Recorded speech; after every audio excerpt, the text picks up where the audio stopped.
Assalamualaikum warahmatullahi wabarakatuh. Perkenalkan, nama saya Elsa Mudiawati dengan NIM 2201010066.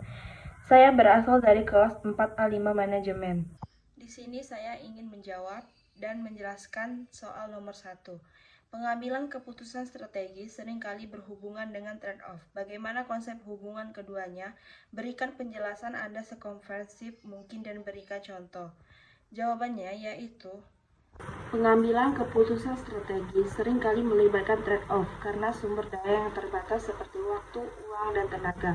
Trade-off adalah situasi di mana mendapatkan sesuatu berarti harus mengorbankan sesuatu yang lain.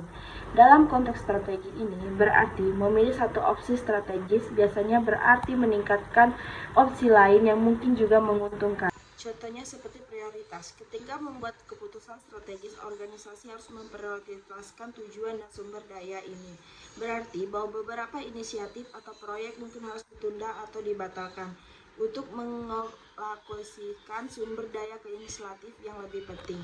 2. Yaitu evaluasi risiko dan imbalan. Setiap keputusan strategis melibatkan evaluasi risiko dan imbalan. Trade-off terjadi ketika perusahaan harus memutuskan antara mengambil risiko tinggi dengan potensi imbalan tinggi atau risiko rendah dengan imbalan rendah.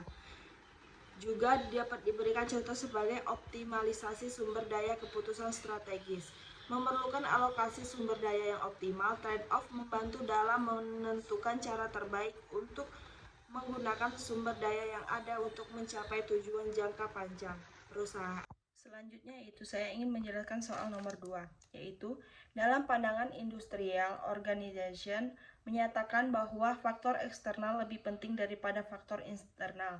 Mengapa demikian dan apa hubungannya dengan model 5 kekuatan Porter? Jawabannya yaitu dalam pandangan organisasi industri, faktor eksternal lebih penting daripada internal, karena industri tempat perusahaan bersaing memiliki pengaruh yang lebih kuat pada kinerja perusahaan dibandingkan isu internal seperti pemasaran, keuangan, dan sebagainya. Pakar teori seperti Michel Porter menekankan bahwa kinerja organisasi akan paling utama ditentukan oleh kekuatan industri. Keunggulan bersaing sebagian besar ditentukan oleh posisi perusahaan dalam industri yang membuat perusahaan berusaha untuk bersaing dalam industri yang menarik dan menghindari industri yang lemah dan memperoleh pemahaman penuh tentang hubungan faktor eksternal kunci dalam industri tersebut. Soal terakhir yaitu Michel Porter 1985 mengembangkan konsep generik strategik untuk memperoleh keunggulan bersaing. Menurut Anda, strategi apa yang dipakai oleh Apple dalam membangun produk iPhone? Mengapa strategi tersebut cocok diterapkan? Menurut saya, Michel Porter mengembangkan konsep strategis generik pada tahun 1985 untuk mencapai keunggulan kompetitif. Menurutnya, ada 3 strategi dasar, yaitu kepemimpinan, biaya diferensiasi, dan fokus. Apa yang dipakai oleh Apple dalam membangun produk iPhone adalah strategi diferensiasi dan mempunyai strategi diferensiasi.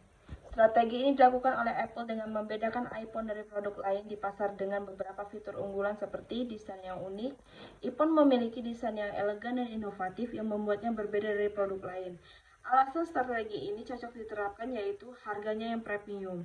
Strategi diferensiasi memungkinkan Apple menetapkan harga yang lebih tinggi karena keunggulan yang ditawarkan, yang menguntungkan perusahaan.